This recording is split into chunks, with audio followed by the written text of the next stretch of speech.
예수님의 그 죽으심을 기억하기 위해서 우리가 성찬을 하는 것이고요. 그리고 또 세상 죄악과 욕심으로 향하던 나를 죽이는 예식이라는 것입니다.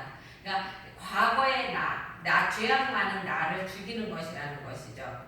그리고 또 성찬은 주님과 깊은 교제를 하는 것이라는 것입니다. 하나님이 내 살과 피라고 예수님께서 말씀하셨기 때문에 하나님 예수님을 우리 안에 채우면서 예수님과 더 깊은 교제를 가지는 것이죠. 그래서 성찬 받은 사람은 기도 생활도 그리고 또 예배 생활 그리고 성경 읽기를 날마다 더욱더 힘써서 해야 한다는 것입니다. 그리고 또 성찬은 성도가 주 안에서 사랑으로 뜨겁게 연합한다는 것입니다. 예수님의 몸과 피를 먹었기 때문에 우리는 서로 다투지 않고 사랑으로 하나가 되어야 된다는 것이죠. 그리고 또 부활의 소망을 확인하는 것입니다. 예수님께서 부활하셨잖아요. 그러니까 우리도 부활할 거라는 그 소망을 재확인하는 것이라는 것이죠. 그리고 또 성만찬은요 두 가지가 있는데 뭐냐면 초림과 재림이에요. 예수님이 우리의 죄를 위해서 이 땅에 내려오신 그 초림 그 처음에 내려오신 것을 기억하는 것이고요.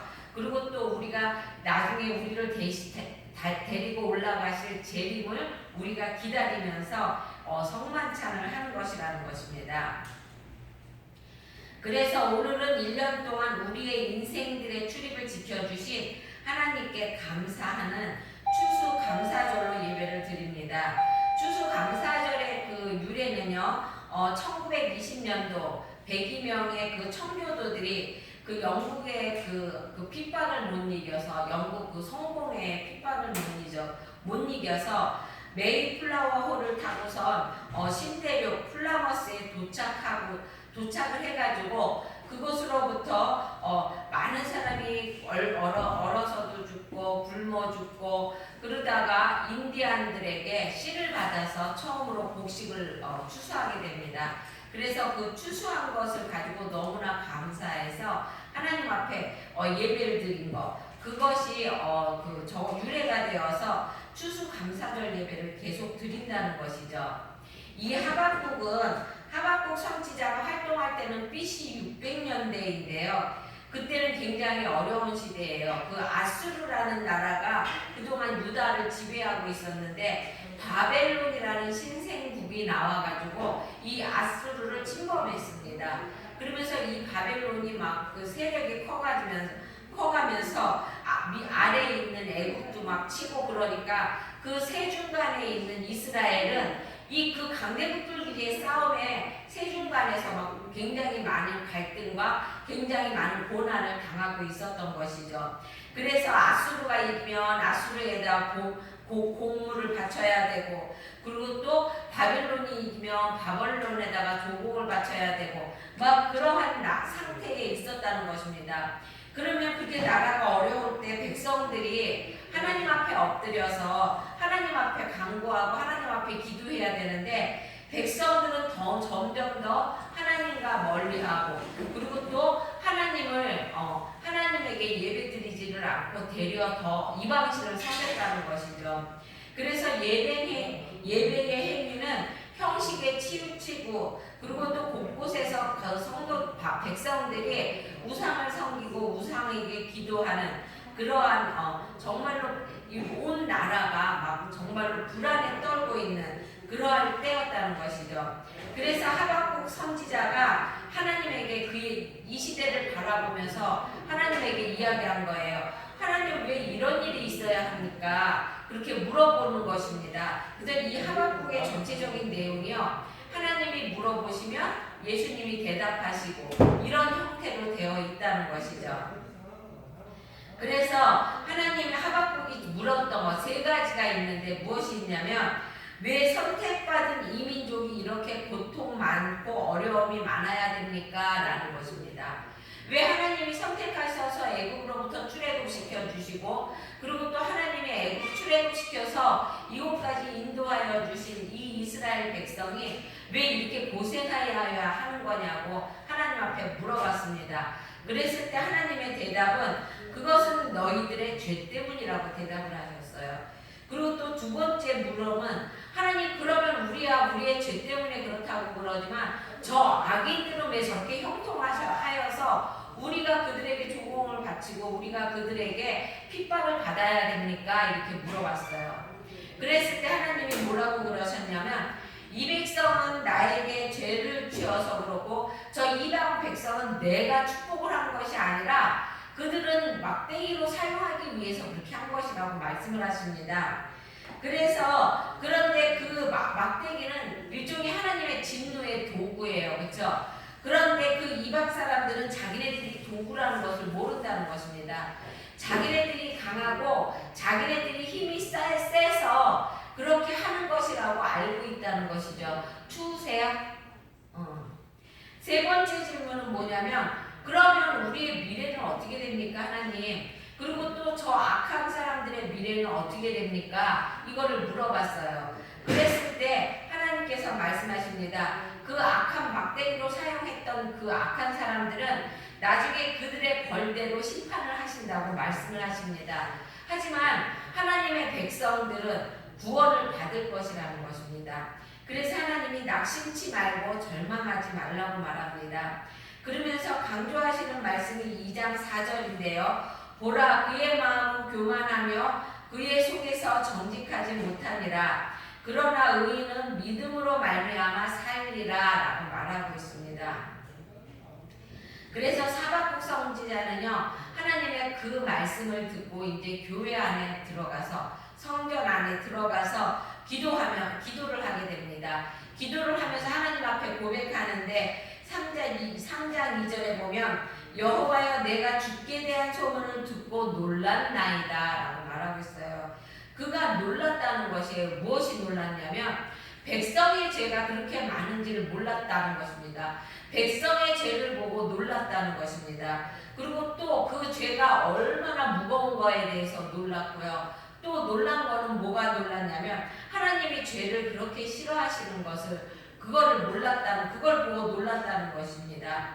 그리고 또 놀란 것은 이렇게 쓸모없는 우리들이 하나님이 이렇게 사랑하는지 그 하나님의 사랑을 보고 또 놀랐다는 것입니다. 그러니까 한마디로 충격과 감격이 계속해서 이어졌다는 것이죠. 하나님의 은혜를 돌이켜보고 깨달은 그 하나님의 은혜는요 돌이켜 보았을 때 깨닫는 은혜라는 것입니다. 감사한데요 우리가 깊이 생각하면 감사할 것이 새록새록 생각나요. 그렇죠? 부모에 대한 사랑도 마찬가지라는 것입니다. 우리가 이렇게 깊이 생각해 보게 되면은 부모에 대한 은혜가 새록새록 생각이 나게 되는 것이죠. 그리고 또한 친구에 대한 우정과 이웃에 대한 사랑도 우리가 깊이 생각해 보면 새록새록 생각난다는 것입니다. 그래서 의인 하박국 선지자는 감사를 했는데요. 어떤 감사를 했냐면 환난 날에 감사했다는 것입니다. 16절에 보면 그렇게 되어 있어요. 그렇죠? 내가 들었으면 내가 창가에 흔들렸고 그 목소리로 말미암아 내 입술이 떨었도다. 무리가 우리를 치러 올라오는 환난 날을 내가 기다렸으므로 썩이는 것이 내 뼈에 들어왔으면 내 몸에 내 초소에 떨리는도다 라고 말하고 있어요. 그는요 적이 쳐들어와갖고 힘들었을 때 환난 날에 감사했다는 것입니다. 그냥 자기 혼자 감사한 것이 아니라 악기를 동원하고 성가대와 함께 찬양을 드렸다는 것입니다. 1절에 보면 씻기운 옷에 맞추어 노래하고 있다고 말하고 있습니다. 19절에는 영장을 위하여 내 수금에 맞춘 것이라고 말하고 있다는 것입니다. 여러분 믿음에 사는 사람들은요 환난 날에 감사할 수 있다는 것입니다. 여러분 우리가요 기쁘고 즐거운 날은 언제든지 감사할 수가 있다는 것이에요. 기쁘고 즐겁고 나에게 항상 좋은 날만 오면 항상 우리는 감사할 수 있어요. 그렇죠? 그렇지만 우리가 환난 날에 감사할 수 있는 것은 믿음으로 사는 사람만이 할 수 있다는 것입니다. 여러분 나무는요 가물었을 때 뿌리를 깊이 내리고요. 그리고 겨울 찬바람에 더 단단해진다는 것입니다. 그래서 나무의 나이테를 봐도요 여름에는 느슨하게 댕겨도요, 겨울에 나이테를 보면은요, 아주 빡빡하게 나이테가 감긴다는 것입니다. 그래서 겨울이 오면 더 단단해지고 더 겨울에 더 강하게 된다는 것입니다. 하박국도 환난 중에도 고난 중에도 주님께 감사하며 찬양했다는 것입니다. 그리고 또 하박국은 어디서 찬양했냐면 무에서 없는 거에서 찬양을 했다는 것입니다. 거기 17절에 보면 여섯 가지가 없다고 고백을 하고 있는데요.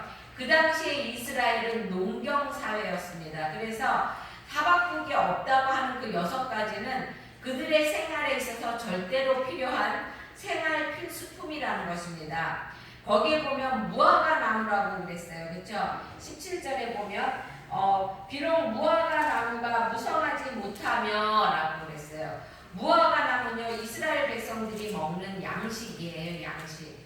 그 다음에 또 거기 포도나무에 열매가 없으며 라고 그랬습니다. 포도는요, 음료를 만들어서 물 대신에 사용하는 것이라는 것입니다. 그리고 또 감람나무는요, 기름을 짜서 불을 밝히기도 하고, 그리고 또 성전의 불로 향으로 또 사용했다는 것입니다. 그 다음에 또 밭의 식물은 양식이라는 것이죠. 양은 옷을 만들어 있고요, 소는 밭을 가는 수단이었고요, 또 동시에 소나 양은 하나님께 제사 드리는 제물이라는 것입니다. 그런데 이 모든 것이 다 없다는 것입니다. 그래도 하박국 선지자는 지금 막 전쟁이 날라고 막 난리가 나고, 그리고 또한 모든 것이 없어진 지금 믿음의 눈으로 보았을 때 모든 것이 다 없어져도 하나님 한 분만으로도 감사하다는 것입니다. 하나님 한 분 때문에 계시기 때문에 우리가 모든 것을 이룰 수 있다고, 하나님 한 분으로 감사하다고 말을 하는 것입니다. 그러면 하박국 한 선지자의 감사의 근원이 무엇인가 보면은 거기 18절에 있습니다. 나는 여호와로 말미암아 즐거워하며 나의 구원의 하나님으로 말미암아 기뻐하리라 라고 말하고 있어요. 하나님으로 인하여 기뻐하며 구원해 주시는 하나님으로 인하여 감사한다고 말하고 있습니다. 여러분, 이런 감사가 진정한 감사인 것이죠. 안타까운 것은 많은 성도들은 하나님으로 인하여 즐거워하는 것이 아니라 하나님께서 주신 것 때문에 감사한다는 것입니다. 하나님께서 나에게 물질을 주셔서 감사하고, 하나님께서 나에게 건강을 주셔서 감사하고, 하나님이 나에게 주신 것으로 감사하는 것이라는 것입니다. 근데 우리는 하나님이 나에게 주신 것이 없어도 하나님 한 분만으로 우리는 감사할 수 있는 그러한 믿음이 있어야 한다는 것입니다. 그 다음에 또 감사는 어떻게 하냐면, 이러한 감사의 신앙, 성숙한 신앙을 가지려면 어떻게 해야 되는가 보면 19절에 써 있어요. 주 여호와는 나의 힘이라 나의 발을 사슴 같게 하사 나를 나의 높은 곳으로 다니게 하시리로다. 이 노래는 주의하는 사람들을 위하여 내가 수금에 맞춘 것이니라 라고 말하고 있습니다. 감사는요, 여호와가 나의 힘이라는 것입니다. 나의 발을 사슴같이 높이 올려주신다는 것입니다. 그러니까 성숙한 신앙을 가지려면 하나님만이 나의 힘이 되고 또 나의 방패가 된다는 것을 믿어야 한다는 것이죠. 사람들은 물질을, 권력을, 또한 지식을, 자기의 기술을 힘으로 믿고 산다는 것입니다. 이런 세상적인 힘은 상대적이에요. 내가 이 사람이 나보다 힘이 약하기 때문에 내가 강한 것인데, 나보다 강한 사람이 오면 내가 강한 것이 안 된다는 것입니다. 그러니까 상대적이라는 것입니다. 그러나 하나님의 힘은 절대적이라는 것입니다. 그러니까 여러분, 진정한 감사를 드리며 사시는 여러분이 되시길 바랍니다. 여러분, 감사가 축복이라는 것입니다. 감사는 축복의 문을 여는 열쇠라는 것입니다. 시편 100편 4절에 보면 감사함으로 그 문에 들어가며 찬송함으로 그 궁정에 들어가서 그에게 감사하며 그 이름을 송축할지어다 라고 말하고 있어요.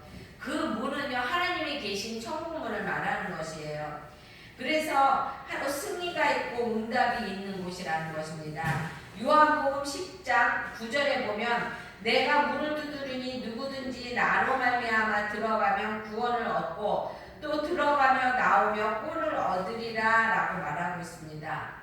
구원, 하나님을 배울 수 있는 집의 문을 말하는데요. 그것은 구원을 얻을 수 있는 문이고 또 들어오고 나오면서 꼴을 얻을 수 있는 문이라는 것입니다. 그러니까 우리에게 축복을 주는 문이라는 것이죠. 우리에게 생명의 문이 되고 능력의 문이 되는 것이라는 것입니다. 그리고 또한 감사하는 마음은 믿음의 열매라는 것입니다. 여러분, 믿음이 떨어지게 되면은요, 우리 마음속에 원망과 불평이 나온다는 것입니다. 불만이 터져 나올 수밖에 없다는 것입니다. 이것들은 감사의 싹을 자르는 요소라는 것입니다. 그러니까 여러분, 오늘 성도들이 많이 안 와도 하나님 앞에 그래도 우리 성도님이 오셨음에 감사함으로 드리는 예배가 되길 바랍니다. 그리고 또 감사는 천국 은행에 투자하는 것이고 우리의 창고를 채우는 축복의 길이라는 것입니다. 우리 인간들에게는 각각 자기의 소유의 창고가 있다고 합니다. 그래서 옛날에는 집집마다 광이라는 것이 있었잖아요. 그렇죠?